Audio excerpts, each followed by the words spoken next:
Mai na yo ya miso okolela masumu mayo na boyi bakuna ngai na nzoto maboko maye matondi makila na vraiment ngana na ngani mate banzembo vraiment na nganga vraiment te bolingo pasi leki aye yango na kei komeka nzoto mboka musika nazali kokende kuna te tata te mama teo pourquoi nyonso na kozala kokanisa yo misere kabuli biso to sepeli mingi na oya tikali kotikela biso o génération à génération toujours to kobanda kozalaka koyoka kae ekozala bien tangi tumba na ende kosenga yo soki mwa ezali to boyana mabe saleng bon o na ebebele na biba magali oh mama ekiminga voix ezoboma.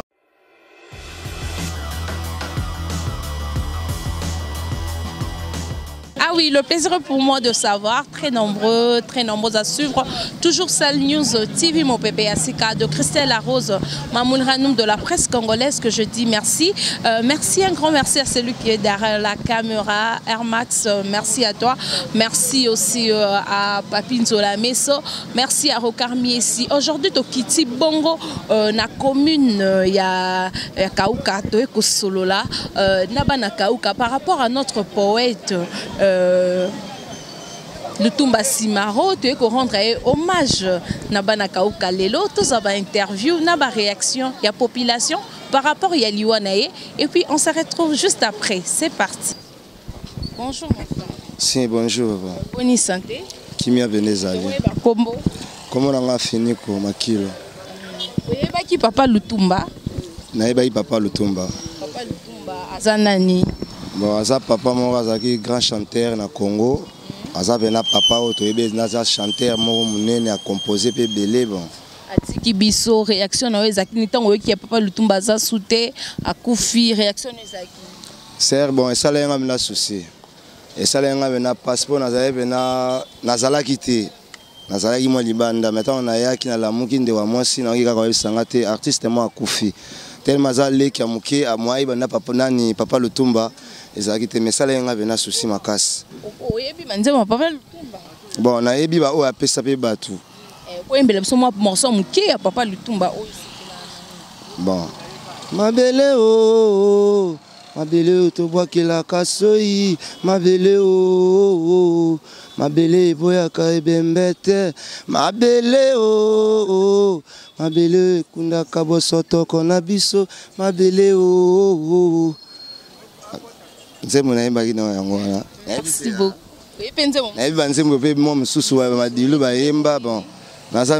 Par rapport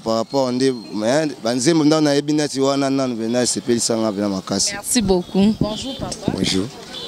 Oui, baki papa Lutumba. Très bien. Liwanae et salut ndengeni. Pesinga pasi mingi pa monument ya Congo. Yetu totikala na pesa yemo ya mutu wa kufi bona regete makasi. Epesanga pasi taki mwana na yi. Pesinga pasi makasi. Souvenir ni yo porter makasi na banzembo na ye o ayemba eloni ne toucha vraiment. Et toucha Maya na nzembo soni ni sona kobosa na banzembo belinga na sepela na banzembo belinga. O toucha na Maya. Moi morceau ko yemba ta moi morceau ya nzembo ta mukieka ya. Ona ningaka. Maya na bossa na mona un bel artiste c'était mais na bossa ni hein. On passe Maya kanga suki na sema to kanisa na banise ko ban la bossa na chanter mais quoi côté merci beaucoup papa. Baki papa Lutumba Simero. Ah vraiment en tout cas mingi to regretter sali biso souci wana penya zaki papa pona biso bana mais esengo mingi na oyo nyoso atikali ko sala pona biso bana toyokaka bayoka mbela na ye etake papa to sepeli mingi na oyo atikali ko tikela biso po génération à génération toujours to kobanda kozalaka koyoka kae ekozala bien. Et ça, c'est un mingi. Ah, vraiment. Papa Lutumba Cimarron banzembo na ye na yebi mingi mais na moment oyo penza donc nazo reconnaître ta chambre côté. Bonjour papa. Bonjour. Oui, oyebi Papa Lutumba Cimarron. Na yebi Papa Lutumba Cimarron aza artiste makasi na RDC. Iwa na esali ondenge ni tokoki Papa Lutumba. Liwa ya Papa Lutumba esalinga pasi na ndenge atiki biso ba misusu na ignorance. To kwisa grand baoba lokola Lutumba Cimarron. Aza papa moko bolingo, aza kolinga mutu nyonso mwana muke mukolo.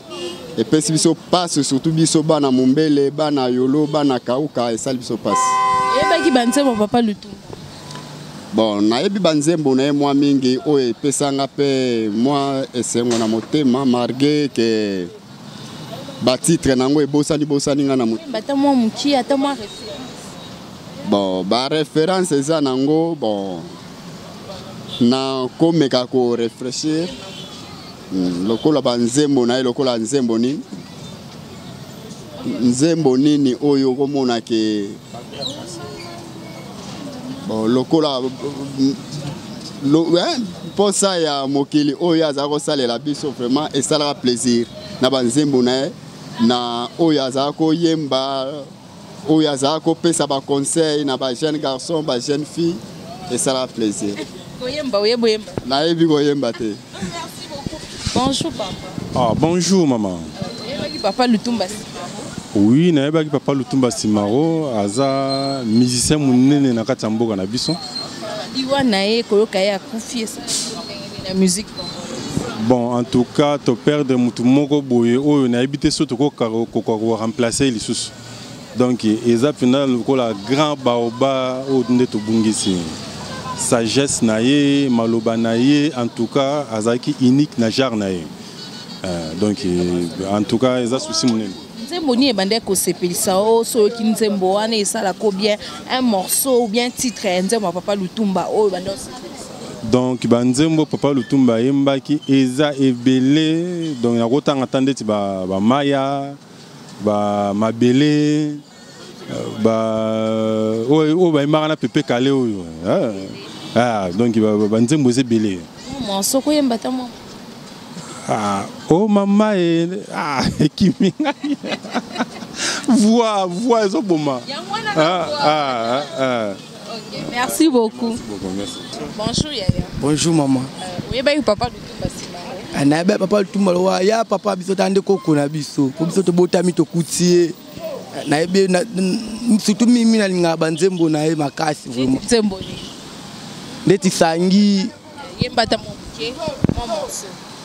sangi tumba na ende kosenga yo soki mwa ezali to boyana mabe saleng bon o na ebe bele na biba magali na ebi.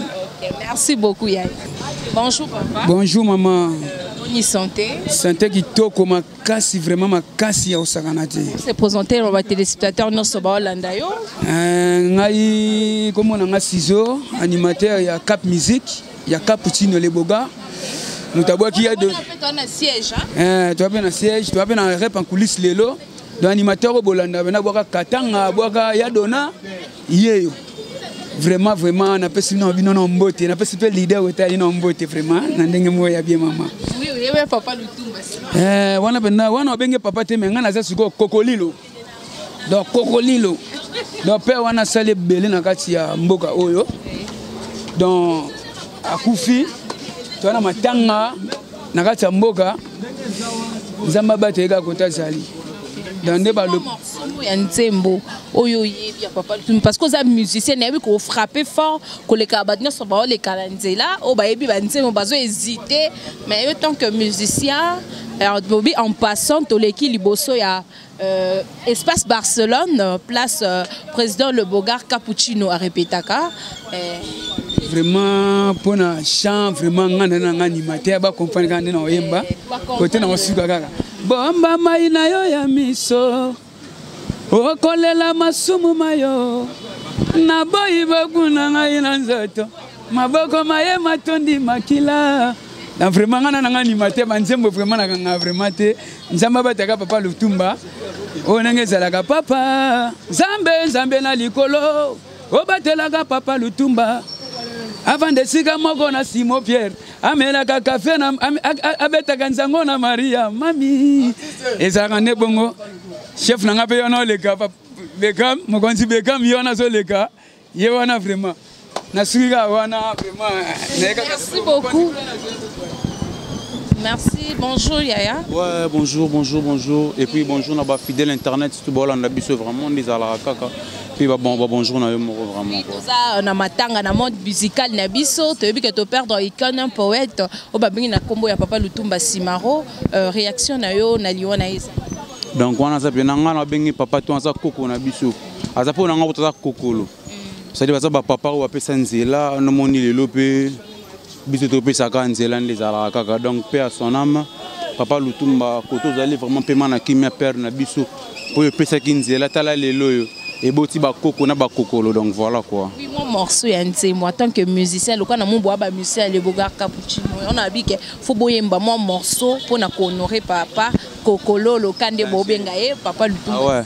Bolingo pasi lekia yango na kei komeka nzoto mboka musika nazali kokende kuna teta tate mama teo pourquoi nyonso na kozala kokanisa yo misere kaboli biso yo fela mama lelele Patrick Mangasa papa sengela ngai pardonna ofela fiancé na ye ya liboso e wana koma lelo ministre oyo ya mibale e wana koma lelo docteur oyo ya misato elia koma homme d'affaires ofela la misère publique baboti bayo balingi ngate o bango banzambe ase o sentir que non père apesa banzela ayembisa na ba papa na biso madilu bo mama ina yo ya miso o kolela masumu na yo na boyo simanga na nzoto